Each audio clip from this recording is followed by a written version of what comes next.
नमस्कार दोस्तों। तो हम यूपीपीसीएस में आए हुए पर्यावरण के विगत वर्षों के प्रश्नों का विश्लेषण और अवलोकन कर रहे थे। इस कड़ी में 2012 से लेकर 2016 तक सारे प्रश्न हो चुके हैं। इस वीडियो में 2017 के आपको प्रश्न मिलेंगे। पहला प्रश्न है, हवा में तैरते हुए श्वसनीय सूक्ष्म कणों का आकार होता है। तो जो हवा में तैरता हुआ जो सूक्ष्म कण होता है उसका आकार 5 माइक्रोन से कम होता है। देखते हैं थोड़ा व्याख्या। 5 माइक्रोन से छोटे यानी कि लगभग 2.5 माइक्रोन के आकार वाले हवा में तैरते सूक्ष्म कण नासिका झिल्ली द्वारा रोके नहीं जा सकते हैं। मतलब ये हुआ कि 5 माइक्रोन से जो छोटा रहेगा वो नासिका झिल्ली नहीं रोक पाती और हमारे शरीर के अंदर चला जाता है। परिणाम स्वरूप यह श्वसन द्वारा फेफड़े में पहुंच जाते हैं और विभिन्न रोगों का कारण बनते हैं, जबकि 5 माइक्रोन से बड़े निलंबित कण नासिका झिल्ली द्वारा रोक लिए जाते हैं तथा वे फेफड़ों तक नहीं पहुँच पाते हैं। तो ये थोड़ा सा मतलब फैक्ट वाली बात थी। नेक्स्ट देखते हैं। कथन है, भारत में जलवायु परिवर्तन से सामाजिक तनाव बढ़ रहा है। तो ये सही है, जलवायु परिवर्तन से सामाजिक तनाव बढ़ रहा है। कारण क्या है इसके पीछे? मौसम की चरम दशा की बारंबारता एवं तीव्रता से खाद्य सुरक्षा पर गंभीर प्रभाव पड़ेंगे।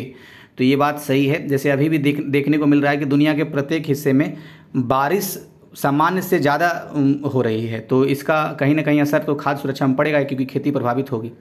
तो कथन कारण दोनों सही है और व्याख्या भी करते हैं, इसलिए विकल्प ए इसका सही आंसर हो गया। देखते हैं थोड़ा अंडरलाइन वाली बातें। जलवायु परिवर्तन से संसाधनों पर दबाव बढ़ रहा है।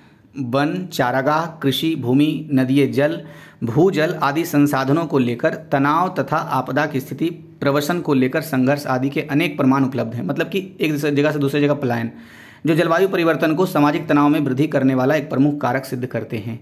तो यही सारी बातें सब मतलब स्पष्ट किया है उस कथन को। नेक्स्ट देखिए, रिपीटेड क्वेश्चन है।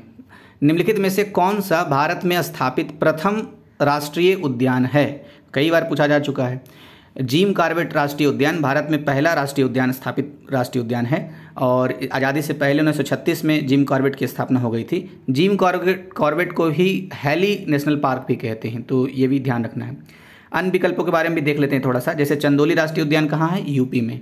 गिर वन राष्ट्रीय उद्यान कहाँ है? गुजरात में। और दुधवा राष्ट्रीय उद्यान कहाँ है? तो ये भी यूपी में ही है। अच्छा नेक्स्ट। अच्छा, एक क्वेश्चन याद आ रहा है, जो यूपी वाला हमने पॉइंटर देखा था उसमें यह प्रश्न था। मैं आपसे प्रश्न करता हूँ, आप आंसर दीजिएगा या मन में सोच लीजिएगा। उत्तर प्रदेश में सबसे पुराना वन्य जीव अभ्यारण्य कौन सा है? तो आप बताइए कमेंट बॉक्स में। और मैंने बता दिया कि वो कहाँ है, पॉइंटर में है ये। नेक्स्ट, अधोलिखित में से कौन सा जीव से जैव मंडल तक जैविक संगठन का सही क्रम है?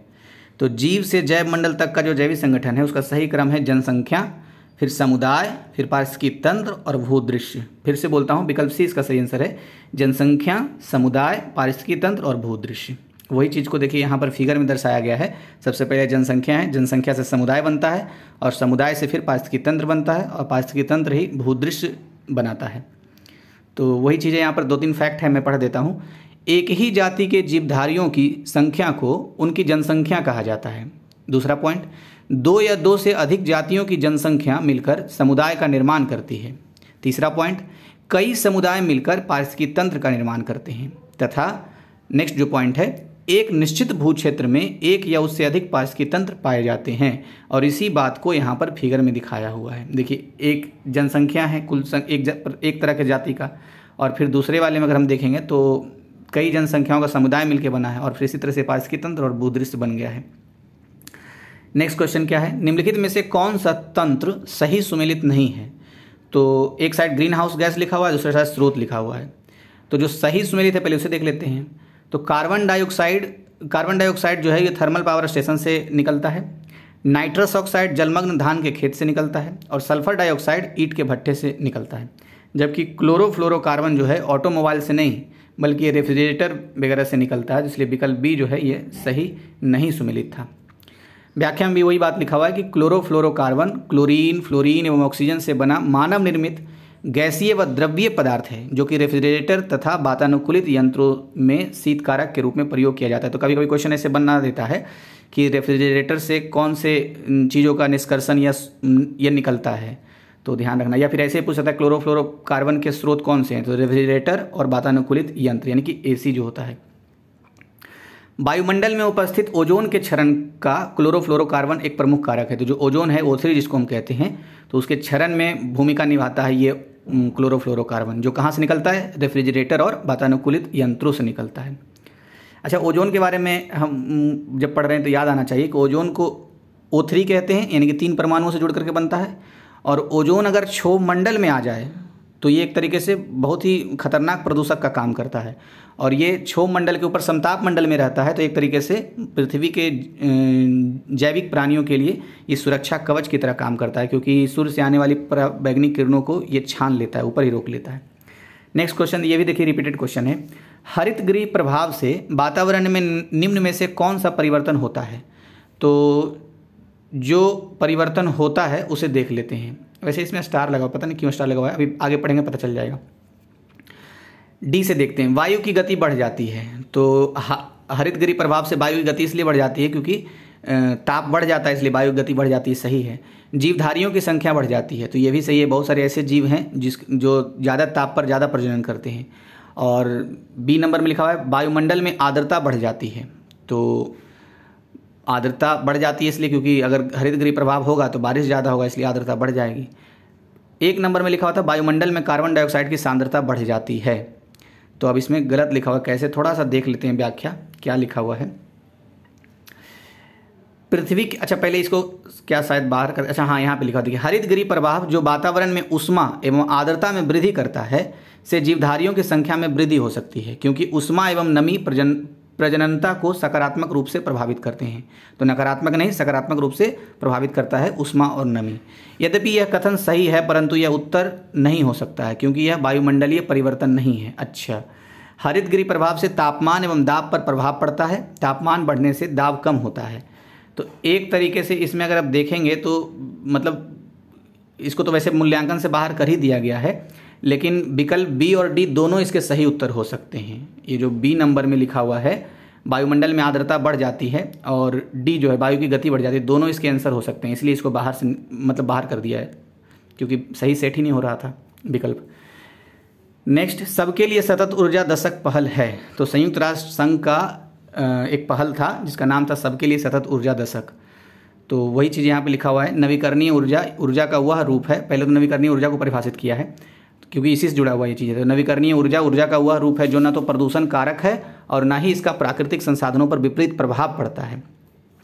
7वें लक्ष्य के रूप में 2030 तक वैश्विक ऊर्जा में नवीकरणीय ऊर्जा की हिस्सेदारी बढ़ाने और सस्ती, विश्वसनीय और आधुनिक ऊर्जा सेवाओं तक सार्वभौम पहुंच सुनिश्चित किए जाने की बात कही गई है।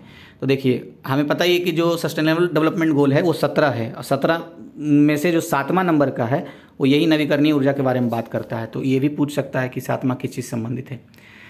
नेक्स्ट पॉइंट क्या है कि साथ ही संयुक्त राष्ट्र संघ द्वारा 2014 से 24 के दशक को सभी के लिए सतत ऊर्जा दशक घोषित किया गया। तो अभी तो 24 गया नहीं है, तो मतलब ये करंट में ही बात है, सभी के लिए सतत ऊर्जा का दशक घोषित किया गया है।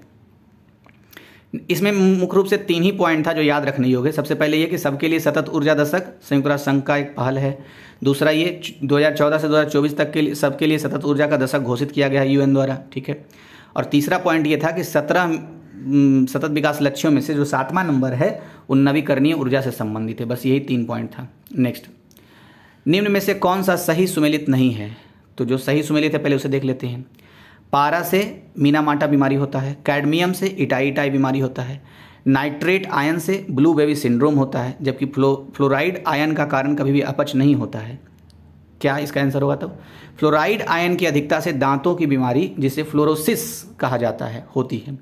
मतलब कि फ्लोराइड आयन से दांतों की बीमारी फ्लोरोसिस होती है। इस बीमारी में दांतों का बाह्य आवरण यानी जो इनेमल होता है वो प्रभावित होता है और दांतों में पीलापन आ जाता है। किससे? फ्लोराइड आयरन से। नेक्स्ट, निम्नलिखित में से किसे वायुमंडल के प्राकृतिक संतुलन के लिए कार्बन डाइऑक्साइड की उपयुक्त सांद्रता मानी जाती है? तो 0.03% उपयुक्त सांद्रता होती है कार्बन डाइऑक्साइड की वायुमंडल में प्राकृतिक तरीके से। वही बात लिखा हुआ है यहाँ पर कि WMO के अनुसार यानी विश्व मौसम विज्ञान संगठन के अनुसार प्री इंडस्ट्रियल युग में कार्बन डाइऑक्साइड की सांद्रता लगभग 278 ppm था, मतलब कि 0.003% थे। तो जिससे वायुमंडल, समुद्र और जीवमंडल आदि के बीच संतुलन बना रहता था, यही है। लेकिन वर्तमान में भी कितना हो गया है? तो वर्तमान में औसत वार्षिक CO2 सांद्रता 400 ppm यानी कि 0.04% तक पहुंच गया है, यानी कि 0.01% की वृद्धि हो चुकी है अभी तक। और पीपीएम में बात करें तो 100 पीपीएम की वृद्धि हो चुकी है, 100 से ज़्यादा ही हो गया है। नेक्स्ट, निम्नलिखित में से कौन सही सुमेलित नहीं है? तो जो सही सुमेलित है पहले उसे देख लेते हैं। विश्व पर्यावरण दिवस पता ही है कि 5 जून को होता है और 1973 से ये मनाया जा रहा है लगातार। पृथ्वी दिवस 22 अप्रैल को है और ओजोन दिवस 16 सितंबर को, तो ये रिपीटेड है एक तरीके से। अच्छा, तंबाकू निषेध दिवस 5 मई को नहीं 31 मई को मनाया जाता है, तो इसलिए ये सुमेलित नहीं था, तो विकल्प सी इसका सही आंसर हो जाएगा। अच्छा, जब 22 अप्रैल पृथ्वी दिवस की हम बात कर रहे हैं तो 22 मार्च हमें विश्व जल दिवस भी याद आना चाहिए, ठीक, 1 महीना पहले। नेक्स्ट, जैव विविधता को अधिकतम संकट है, तो प्राकृतिक निवास एवं वनस्पतियों के विनाश से, जो प्राकृतिक निवास है, नेचुरल जो हैबिटेट है, और जो वनस्पति के विनाश है उसके कारण जैव विविधता को सबसे ज़्यादा संकट है उपलब्ध विकल्पों में से। ऐसे है तो सबके कारण, लेकिन जो सबसे उपयुक्त इसका आंसर होगा विकल्प ए होगा। अच्छा, जब जैव विविधता की हम बात कर रहे हैं तो हमें ये याद आना चाहिए कि इस शब्द को सबसे पहले WJ रोजन ने 1985 में दिया था और ठीक 3 साल बाद 1988 में नॉर्मन मायर्स ने हॉटस्पॉट जैसे शब्दों को गढ़ा था। नेक्स्ट देखते हैं, निम्नलिखित में से कौन से जलवायु परिवर्तन के प्रमुख कारक हैं? तो जीवाश्म ईंधन का अत्यधिक प्रज्वलन, ये जलवायु परिवर्तन का मेन कारणों में से एक है। दूसरा, तैल चालित स्वचालितों की संख्या विस्फोटन, मतलब कि जो तेल से चालित होता है। और चौथा जो सही है, अत्यधिक वनोन्मूलन, मतलब वन की अत्यधिक कटाई। तो ये जो 1, 2, 4 है ये जलवायु परिवर्तन के प्रमुख कारकों में से है, तो विकल्प बी इसका सही आंसर हो जाएगा। सौर धधक में वृद्धि इसका ये कारण नहीं है जलवायु परिवर्तन में, ऐसा मतलब व्याख्या का मानना है, ठीक है। नेक्स्ट देखते हैं। अच्छा, क्या है इसमें लिखा हुआ? जलवायु परिवर्तन के 2 प्रमुख कारण हैं। पहला क्या? कार्बन उत्सर्जन में वृद्धि वाले कारक, और दूसरा कार्बन अवशोषण में कमी वाले कारक। तो जलवायु परिवर्तन 2 तरीके से हो सकता है, या तो कार्बन के जो उत्सर्जन के स्रोत हैं तो उसमें वृद्धि हो जाए, या फिर जो कार्बन के अवशोषण के स्रोत हैं उसमें कमी हो जाए। तो दोनों तरीके से ये जलवायु परिवर्तन हो सकता है। एक तरीके से सारगर्भित बात है, तो ये पॉइंट लिखने में भी काम आएगा अच्छे से। नेक्स्ट, अच्छा, ये जो सौर धधक था, सोलर फ्लेयर, ये नासा के हवाले से लिखा गया है कि नासा एवं अन्य अध्ययन सौर धधक में वृद्धि को जलवायु परिवर्तन का प्रमुख कारण नहीं मानते हैं। तो उस साल कुछ करंट अफेयर में होगा, इसलिए ये पूछा है। निम्न में से कौन सा सही सुमेलित नहीं है? तो जो सही सुमेलित है उसे देख लेते हैं। जैसे नीलहरित शैवाल धान से संबंधित है, राइजोबियम लिग्यूमिनेसेरम ये मटर से संबंधित है, और एजेटोबैक्टर ये गेहूँ से संबंधित है। जबकि ओजोलो और मक्का ये संबंधित नहीं है, तो ये सुमेलित नहीं, इसलिए विकल्प डी इसका सही आंसर हो जाएगा। व्याख्या देख लेते हैं।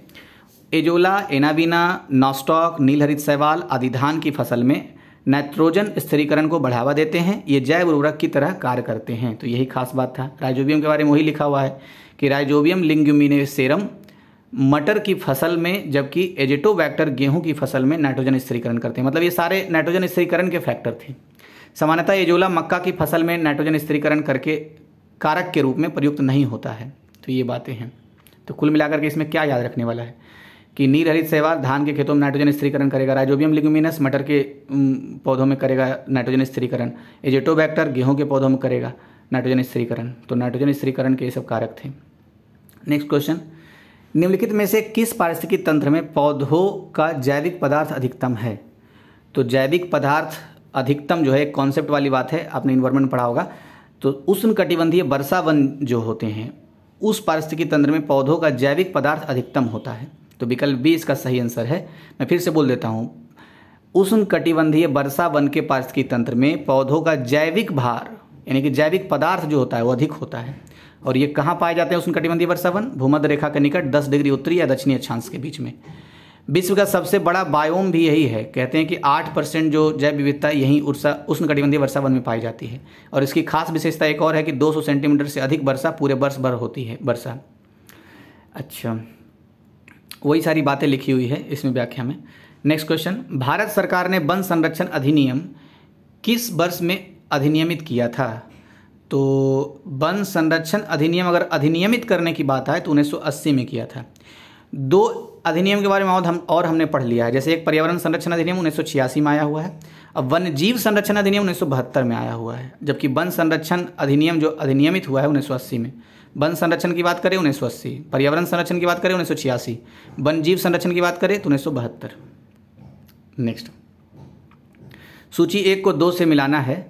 तो उष्णकटिबंधीय वन जो है ये उष्णकटिबंधीय वन साइलेंट वैली में है। दूसरा शंकु वृक्ष वन हिमाचल प्रदेश में है। कच्छ वनस्पति ये सुंदरवन से संबंधित है और पतझड़ वन राजस्थान से संबंधित है। तो वही बात है, इसको एक बार फिर से बोल देता हूँ। उष्णकटिबंधीय वन साइलेंट वैली से संबंधित है, शंकु वृक्ष वन हिमाचल प्रदेश से, कच्छ वनस्पति सुंदरवन से, पतझड़ वन राजस्थान से। अच्छा, वही सारी बातें हैं। नेक्स्ट देखते हैं। रानी झांसी समुद्री राष्ट्रीय पार्क की स्थापना हुई थी तो 1996 में हुई थी। और कहाँ हुई थी? अंडमान एवं निकोबार द्वीप समूह में 1996 में रानी झांसी समुद्री राष्ट्रीय पार्क की स्थापना हुई थी। नेक्स्ट, निम्नलिखित ईंधनों में से कौन न्यूनतम पर्यावरणीय प्रदूषण उत्पन्न करेगा? तो जो उपलब्ध विकल्प है उसमें से हाइड्रोजन जो है विकल्प ए, ये इसका सही आंसर होगा, क्योंकि यही उपलब्ध विकल्प में से ऐसा है जो ईंधन में से मतलब हाइड्रोजन ईंधन में से न्यूनतम पर्यावरणीय प्रदूषण उत्पन्न करता है। हाइड्रोजन ईंधन के बारे में बात है। नेक्स्ट, ऐसा क्यों होता है? क्योंकि हाइड्रोजन के दहन से ना जो जलता है हाइड्रोजन, उसके कारण जल उत्पन्न होता है, ना कि कोई प्रदूषण उत्पन्न होता है, इसलिए। तो 2017 का सारे प्रश्न समाप्त हो गए। अब 2018 का देखेंगे, उसमें ISFR रिपोर्ट जो है उसके बारे में भी चर्चा करेंगे। तो इस वीडियो में इतना ही रहने देते हैं, नेक्स्ट वीडियो में इसके बारे में बात करेंगे। Thank you. वीडियो अच्छा लग रहा हो तो लाइक कीजिए, आप शेयर कीजिए ज़रूर, तो सब्सक्राइबर बढ़ेंगे, क्योंकि वो मेरे मोटिवेशन का कारण है। Thank you.